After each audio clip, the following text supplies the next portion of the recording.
Bienvenidos a este nuevo espacio donde hemos estado utilizando esos momentos especiales para avanzar en el estudio y en la comprensión de la palabra de Dios. Hoy vamos a comenzar una nueva serie. Esta serie está centrada en el libro de los Romanos, la carta del apóstol Pablo a los Romanos. Vamos a meditar en cada una de las enseñanzas teológicas que Pablo escribiera para la iglesia de los romanos, y sin lugar a dudas vamos a encontrar lecciones extraordinarias, lecciones importantes para cada uno de nosotros. Esta serie que estamos comenzando la hemos titulado Romanos, un mensaje de esperanza y de salvación. Así que vamos a disfrutar de estos momentos especiales de estudio de la carta del apóstol Pablo a los romanos. Vamos a inclinar nuestros rostros para orar. Cariñoso y amante Padre, te damos gracias, oh Dios, porque nos permites una vez más encontrarnos en este espacio para poder, Señor, profundizar en el estudio de tu palabra. Vamos a introducirnos en uno de los libros maravillosos de la palabra de Dios, que ha sido fuente de inspiración para la vida de muchas personas alrededor del mundo y en diferentes épocas de la historia humana. A través de este estudio, Señor, de este libro, miles de vidas han sido transformadas. Mensajes maravillosos de esperanza han sido dados al corazón del ser humano. Queremos también que nosotros podamos ser transformados por el estudio de esta palabra. Bendice, Señor, cada familia que se reúne a esta hora a participar de este culto especial de adoración y de investigación de tu palabra. Lo imploramos en el nombre de Jesús. Amén. Bien, mis hermanos, hoy vamos a introducirnos, hoy vamos a hablar acerca de la introducción al libro de los Romanos. Este libro, del libro de los Romanos, yo lo he estudiado alrededor de unas 5 o 6 veces durante mi vida cristiana, y déjenme decirles que cada vez que he abierto sus páginas para estudiarlo, para reflexionar, ha sido de gran bendición para este servidor, porque sus mensajes han traído paz a mi corazón y han llenado de gozo y de alegría mi corazón, y me han dado una óptica diferente de la vida cristiana. He aprendido a conocer a Cristo de una manera más profunda a través del estudio de este libro maravilloso del apóstol Pablo a los romanos.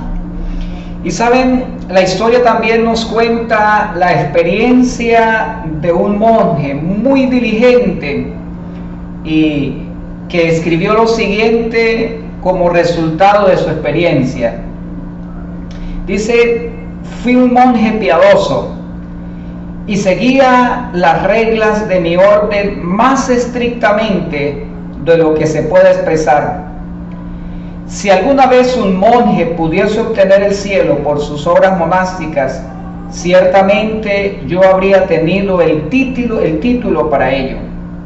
Si hubiese seguido así por más tiempo, me habría mortificado hasta morir.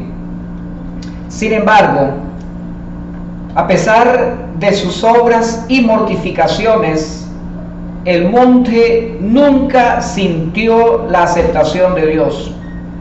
Nunca llegó a creer que era suficiente bueno para ser salvo. No encontraba paz a su corazón atribulado.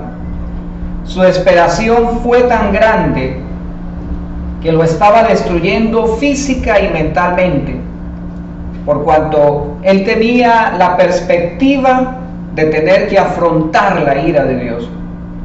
Su vida cambió mientras estudiaba su Biblia y descubrió el siguiente pasaje: el justo por la fe vivirá, que se encuentra en Romanos 1, versículo 17. ¿Saben? Este monje fue Martín Lutero, el gran iniciador de la Reforma protestante. Su vida tuvo un giro de 180 grados cuando, mientras se encontraba allí en su monasterio, encontró el libro, o mejor, encontró la palabra de Dios, y allí pudo estudiar el libro de Romanos. Ese libro trajo esperanza a su corazón, rompió las cadenas que lo estaban atando. Por primera vez en su vida sintió la seguridad de la salvación, y el descubrimiento de este libro maravilloso hizo de él una persona totalmente diferente, entregada a proclamar las verdades de esperanza y de salvación que había encontrado en el libro de Romanos. A través de este estudio, esperamos que junto a Pablo podamos encontrar a Jesús como nuestro amigo, como nuestro Salvador, y que al profundizar en cada uno de sus escritos inspirados por Dios, nuestra experiencia cristiana pueda ir en un crecimiento vertiginoso, pueda haber un reavivamiento espiritual en nuestras vidas y pueda acercarnos a una experiencia más maravillosa en nuestro caminar con Cristo Jesús. Vamos a hacer un breve repaso sobre la Biblia y vamos a hablar acerca del propósito de algunos de los libros de la Biblia. Es importante que nosotros podamos entender esto, porque sabe, cada uno de los libros de la Biblia arroja un ingrediente en esa escala en el proceso de la salvación. Les invito para que me acompañen a la carta del apóstol Pablo a Timoteo. Segunda carta del apóstol Pablo a Timoteo, en el capítulo 3 y el versículo 16. Dice lo siguiente: toda la escritura es inspirada por Dios y útil para enseñar, para redarguir, para corregir y para instruir en justicia. Lo primero que necesitamos entender es que toda la Biblia es inspirada por Dios. Los 66 libros de la Biblia, los 39 del Antiguo Testamento y los 27 del Nuevo Testamento, cada uno de esos libros fueron inspirados por Dios.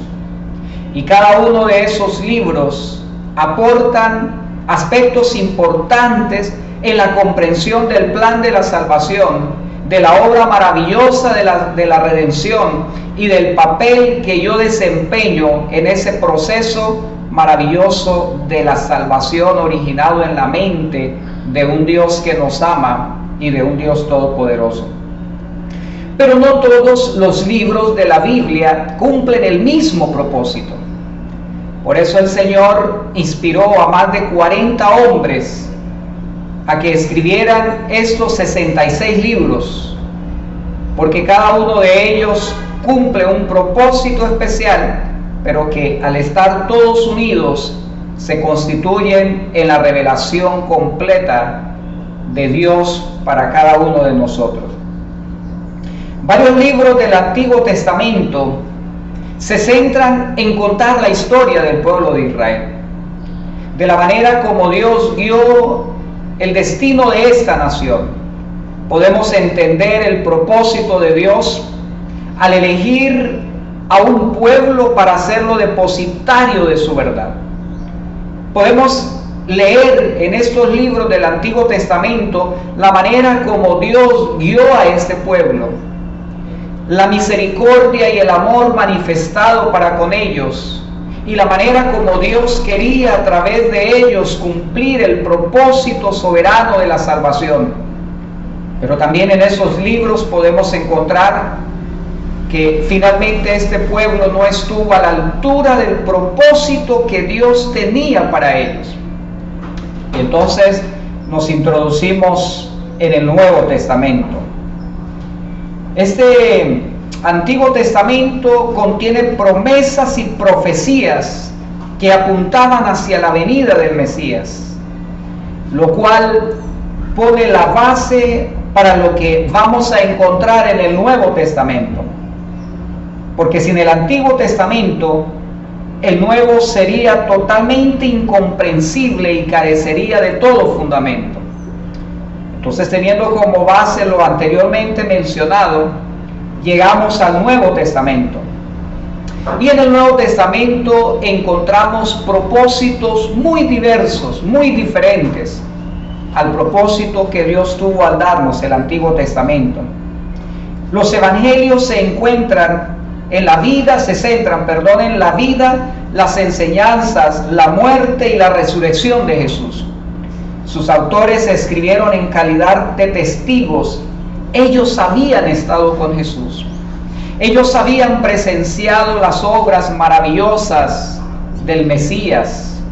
El apóstol Pedro llegó a decir que él fue testigo ocular de lo que sucedió en el monte de la transfiguración, que ellos vieron la gloria de Dios, vieron a Jesús que había sido transfigurado, que oyeron la voz de los cielos que decían: este es el Hijo de Dios.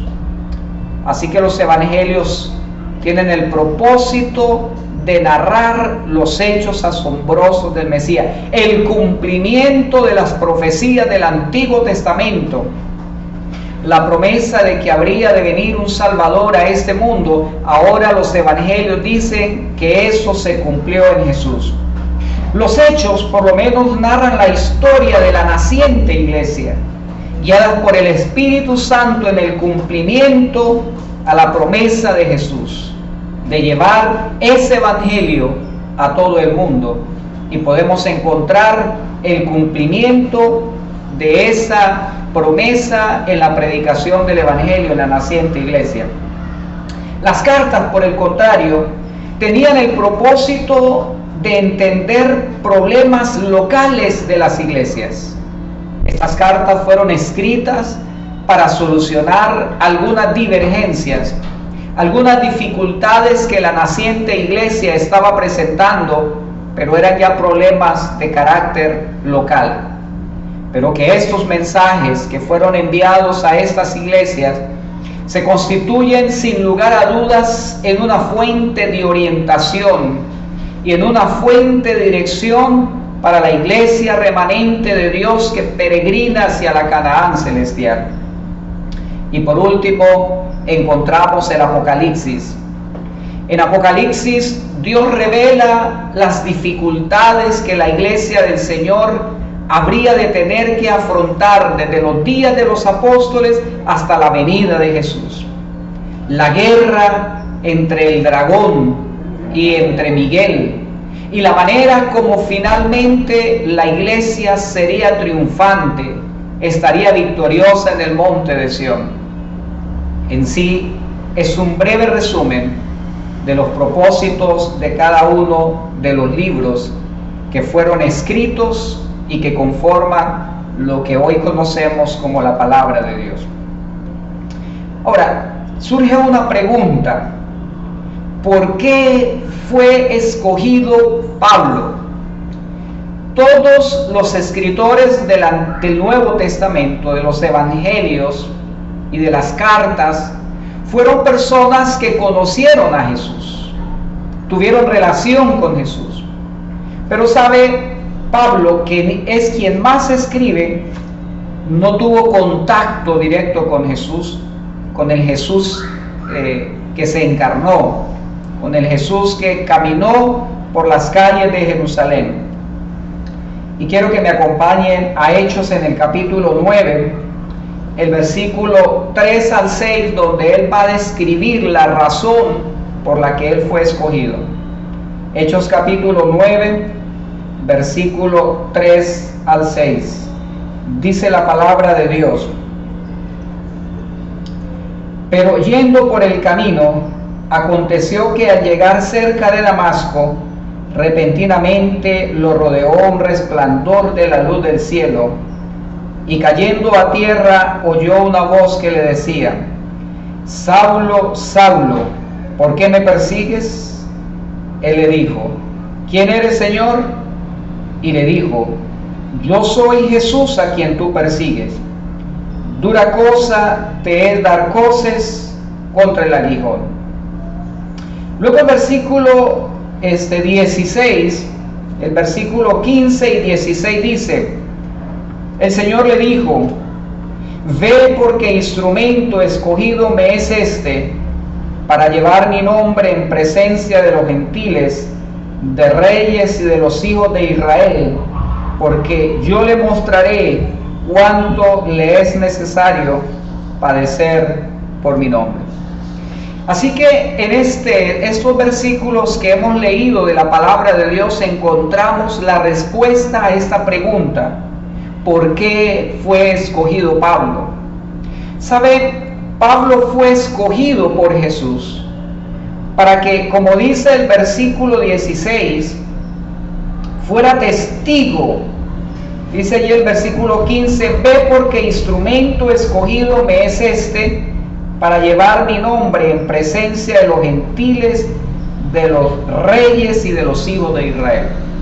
Así que Pablo habría de cumplir 3 propósitos de su llamado. El primero, habría de ser testigo de Jesús ante los gentiles. Segundo, habría de ser testigo de Jesús ante los reyes, ante los gobernantes. Y tercero, habría de ser testigo de Jesús ante los hijos de Israel. Así que Pablo, por esta descripción que Jesús hace de su llamado, podemos ver que Pablo es un hombre polifacético. Pablo es un hombre que está capacitado de una manera especial para cumplir con este propósito soberano de Jesús. Por esa razón Pablo fue escogido. Pablo, antes de su conversión, era un hombre íntegro y de fuertes convicciones, lleno de celo. Era un hombre sincero. Quizás su celo estaba equivocado, pero estos aspectos que se manifestaban en él, Jesús los vio y los usó para convertirlo en el gran campeón de la predicación del Evangelio. Filipenses, en el capítulo 3 y el versículo 5, hablando Pablo antes de su conversión, él dice lo siguiente, hablando de sí mismo: circuncidado al 8º día del linaje de Israel, de la tribu de Benjamín, hebreo de hebreos, en cuanto a la ley fariseo, en cuanto al celo perseguidor de la iglesia, en cuanto a la justicia que se basa en la ley, irreprensible. Pablo era un hombre que se ceñía a los escritos sagrados, era fiel a la ley, pero el problema de Pablo radicaba en una comprensión equivocada que tenía de la ley y que tenía de la palabra de Dios. Sin embargo, habían características especiales e importantes en la vida de Pablo que hace que Dios le elija para esta misión tan importante. Lo eligió por su integridad. Era un hombre consecuente con sus convicciones, con sus creencias. Sus convicciones eran fuertes y era un hombre celoso cuando emprendía una causa. Qué maravilloso que el Dios de los cielos contempla las cualidades quizás que nosotros tenemos y que encausadas por Él pueden cumplir un propósito especial en el cumplimiento de la misión.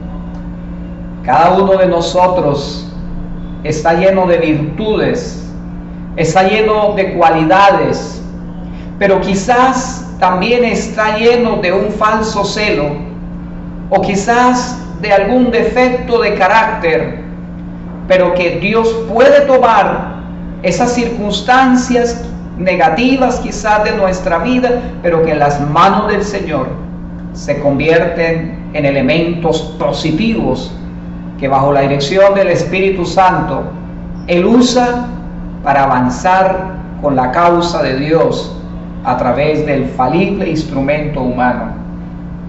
Pablo fue llamado para guiar el pensamiento teológico de la naciente iglesia. Y saben, mis hermanos, es interesante que cuando nosotros estudiamos las cartas del apóstol Pablo, especialmente la carta de Romanos, tiene una profundidad teológica. El pensamiento teológico está allí organizado y presentado de una manera organizada para que pudiera ser comprendido no solo por las iglesias de aquella época, sino por la iglesia de Dios a través de toda la historia hasta el fin del mundo. Vamos a encontrar conceptos teológicos extraordinarios en el libro de Romanos. Y yo pienso que con la bendición de Dios vamos a disfrutar de este viaje a través de las páginas sagradas del libro de los Romanos. ¿Cuál fue entonces el propósito para escribirse esta epístola?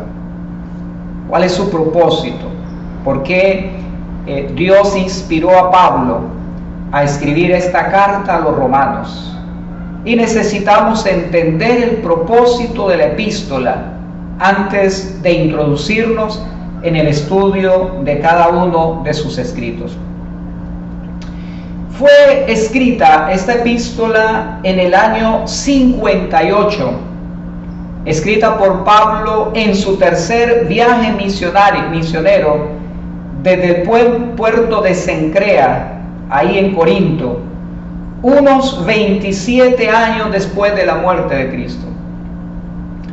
Cuando Pablo se sentó para escribir esta carta desde Cencrea, era un puerto allí de Corinto, habían transcurrido 27 años de la muerte de Cristo. El Evangelio había sido extendido por toda Macedonia, por Acaya, por la Europa oriental. Y en el pensamiento de Pablo estaba la Europa occidental. Quería llevar el Evangelio hacia ese lugar. Y Pablo escribió esa carta desde este puerto. No se tiene ninguna información de quién fundó la iglesia de Roma, pero se cree o hay una posibilidad que la iglesia de Roma haya sido fundada por los peregrinos que regresaron a Jerusalén después de la fiesta de Pentecostés.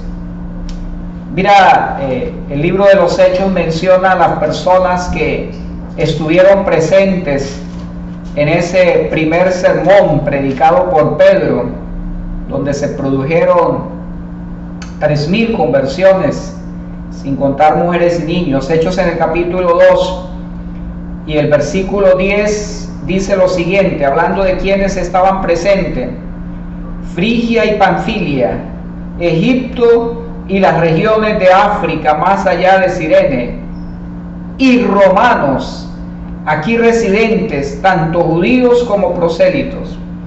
Así que ese día memorable, cuando Pedro predicó el mensaje de Pentecostés, el día del derramamiento del Espíritu Santo, el día en que se inauguraba el ministerio sumo sacerdotal de Cristo en el santuario celestial, ese día cuando Cristo fue entronizado, en medio de la adoración y de la alabanza de los ángeles, cuando Cristo fue entronizado, su primer trabajo en favor de su pueblo en la tierra fue el derramamiento del Espíritu Santo.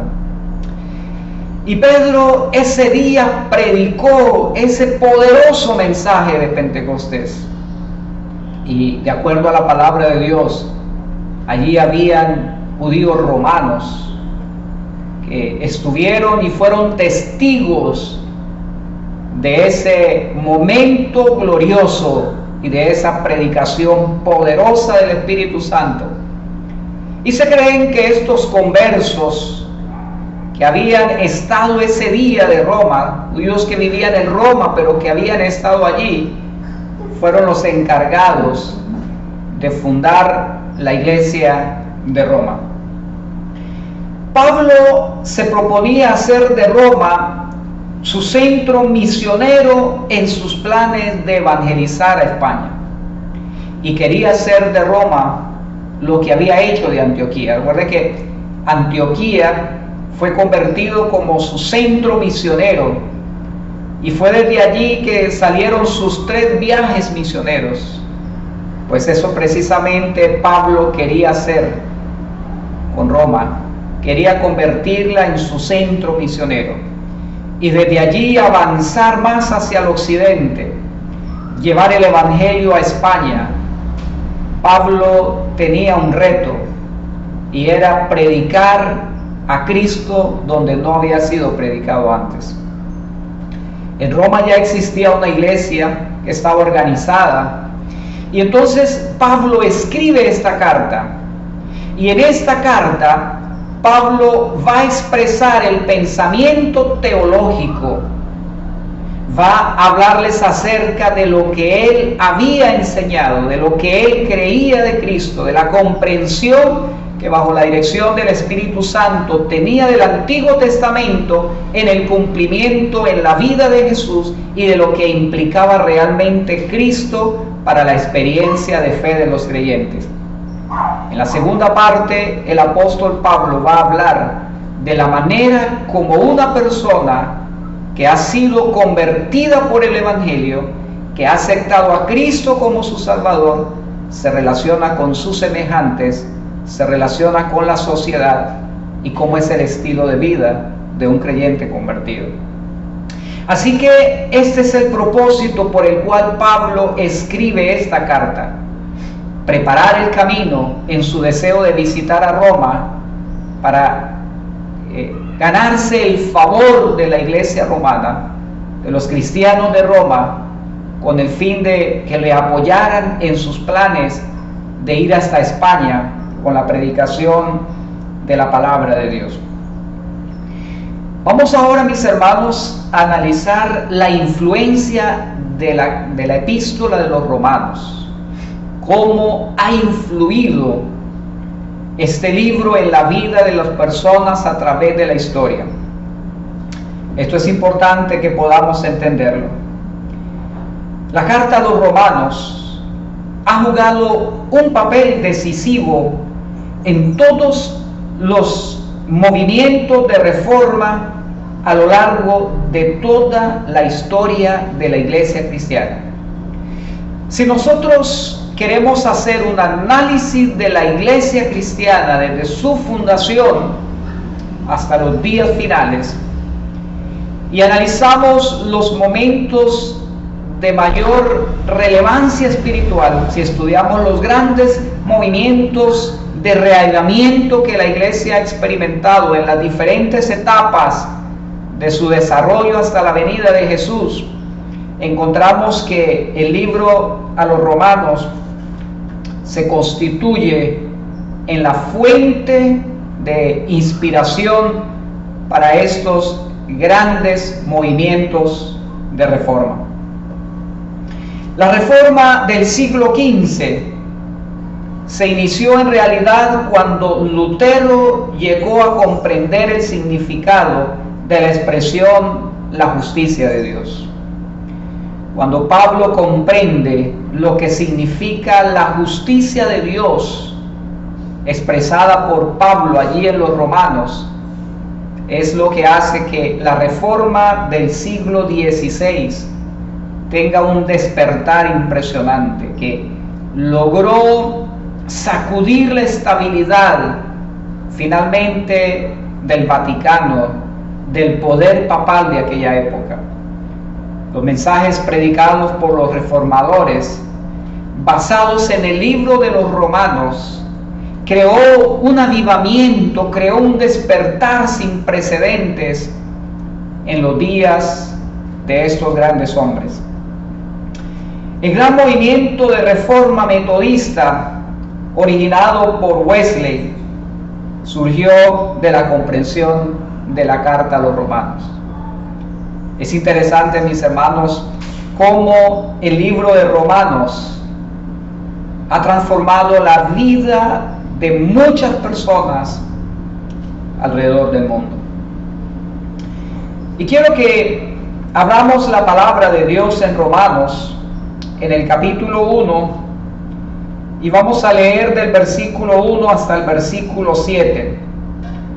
Pablo, siervo de Jesucristo, llamado a ser apóstol, apartado para el evangelio de Dios que él había prometido antes por sus profetas en las santas escrituras, Evangelio que se refiere a su Hijo, nuestro Señor Jesucristo, que era del linaje de David según la carne, que fue declarado Hijo de Dios con poder según el Espíritu de santidad por su resurrección entre los muertos. Por medio de él recibimos la gracia y el apostolado para conducir todas las naciones a la obediencia de la fe por amor de su nombre, entre los cuales está también vosotros, llamados a ser de Jesucristo. A todos los que estáis en Roma, amado de Dios y llamados a ser santos, gracia y paz a vosotros, de Dios nuestro Padre y del Señor Jesucristo. Aquí está el saludo que Pablo está presentando a los romanos. Y lo primero que encontramos en esta introducción de la carta es que Pablo se identifica como siervo de Jesucristo. Pablo se considera un servidor de Jesús. Es un esclavo al servicio de Cristo. Ha renunciado a todas las cosas que puedan comprometerlo en su relación con las cosas de este mundo y ha centrado su comprensión del plan maravilloso de salvación. Pablo, siervo de Jesucristo, él había sido llamado a ser apóstol y había sido apartado para el Evangelio de Dios. Por eso el apóstol consagró toda su vida al servicio de este cometido que Dios le había presentado, el de llevar el Evangelio, como lo había mencionado, a los reyes de la tierra, a los gentiles y a los hijos de Israel. Y saben, Pablo dedicó su vida a este propósito especial y maravilloso. El apóstol presenta que esa salvación que él está predicando había sido prometida antes por los profetas en las Sagradas Escrituras. Pablo está diciendo que lo que sucedió en el Antiguo Testamento se estaba cumpliendo de una manera real en la vida de Jesús y en la misión que la iglesia estaba cumpliendo al predicar a Cristo como la salvación de todos los humanos. Pablo declara que Dios se hizo carne a través de Jesucristo y que Él también había llamado a los cristianos en Roma a formar parte de esa iglesia maravillosa a la que Dios le había dado la misión de predicar el Evangelio glorioso de la salvación. El libro de Romanos, escrito por inspiración divina, es la obra maestra del apóstol Pablo y un tesoro de valor inestimable para la iglesia cristiana.